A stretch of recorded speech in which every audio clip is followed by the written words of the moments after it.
শুভ সন্ধ্যা বন্ধুরা, আশা করি তোমরা সকলে খুব ভালো আছো। আমি একদম ভালো নেই, তাই তোমাদের সাথে শেয়ার করতে এলাম। জানো তোমরা আমার পরিবার, তোমাদেরকে কিছু না জানালে আমার ভালো লাগে না।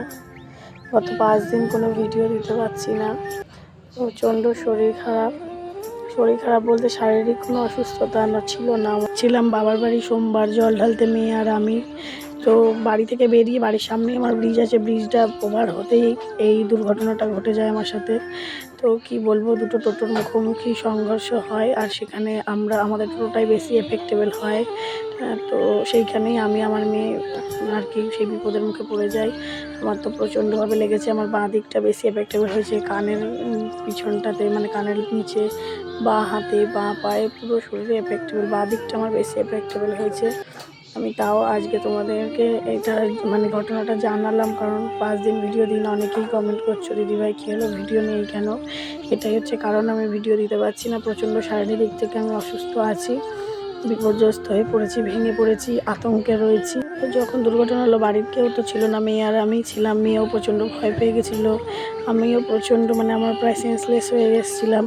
তো বাড়িতে কোনো রকমের খবর দিলাম, বাড়ি খুব কাছে থাকায় সবাই দৌড়ে চলে এসেছিলো। দেখতে পাবে আমাদের এখানকার লোকাল একটা নিউজে এই মানে ছবি, এই ভিডিওটা আর কি ছেড়েছে। এখান থেকে কিছু অংশটা তোমাদের তুলে ধরলাম, কারণ এই সময়টা তো আমার কোনো মানসিকতা ছিল না বা আমার ক্ষমতাও ছিল। আমার ফোন ছিটকে পড়ে গেছিলো হাত থেকে, ফোনটা স্ক্র্যাচও হয়ে গেছে। তো মেয়ে এখন বসে ভিডিওটা তোমাদেরকে পোস্ট করছে, তাই তোমাদেরকে জানিয়ে দিলাম। তোমরা কেউ চিন্তা করো না, খুব তাড়াতাড়ি ভিডিও আসবে। তো এই দেখো, এই সেই টোটোটা, এইখানেই আর কি আমার অ্যাক্সিডেন্ট হয়েছিল, আর এই টোটোতেই আমি বসেছিলাম এইখানে। আর এই দেখো আমাদের পাশের বাড়ির ওই জায়েরা সবাই খবর পেয়ে আর কি, ফোন পেয়ে এসছে। আমাদের ব্রিজটা আর কি পেরিয়েই অ্যাক্সিডেন্টটা হয়েছে, বাড়ির খুব কাছাকাছি। দেখো এখানে দুটো টোটোর মুখোমুখি সংঘর্ষ দেখতে পাচ্ছ, খবরের টুকরোটা আমি তুলে ধরেছিলাম। তো মানে আমি যে উঠে দাঁড়াবো সেই পরিস্থিতিও ছিল না, এমন পরিস্থিতি হয়ে গেছিলো।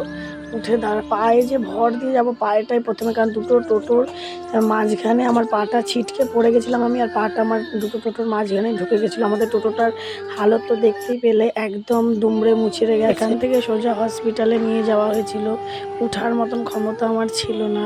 তো টোটোটা দেখেই বুঝতে পারছো, পাড়ার লোকজনও জড়ো হয়ে গিয়েছিল টোটোটার কী পরিস্থিতি। আর এখানকার এলাকার একজনা মহিলা সেই বর্ণনা দিচ্ছিল। তারপরে হসপিটালে গিয়ে এক্সরে ঘরে ডাইরেক্ট নিয়ে গেল এমার্জেন্সিতে। আরেকটা টোটোর যারা ছিল তারা তো অবস্থা তাদের আরও খারাপ, ওই প্যাসেঞ্জারদের, তারাও এই হসপিটালেই ছিল, আমাদের গ্রামীণ এখানকার লোকাল হসপিটালে। তাদেরও মাথা, হাত কারোর ফেটে গেছে, মানে ওইখানেও 4-5 জনা এফেক্টেবল হয়েছে। তো এই দেখো এই হসপিটালে। তো এখানে আমার সাথে আরেকজনা ছিল, মানে আমার আরেক যা ছিল, তা সেই ভিডিওটা এই সময়টা শ্যুট করেছিল, বলেছিল যে তোর পাবলিককে, মানে তো আমার যারা পরিবারের সদস্য আর কি, তাদেরকে না দেখালে তো তারা তো জানবে না যে আমার সত্যিই কেন ভিডিও দিচ্ছে না, কি হয়েছে আমার। সেই জন্য সে শ্যুট করেছিল। তো দুদিন, কালকে তো সেটা আমি শ্যুট করতেই পারিনি, আজকে একটু বসে বসে মেয়ে তাও এডিট করে দিল, আমি ভয়েস ওভার দিলাম। তো এই হলো আমার পরিস্থিতি এখন।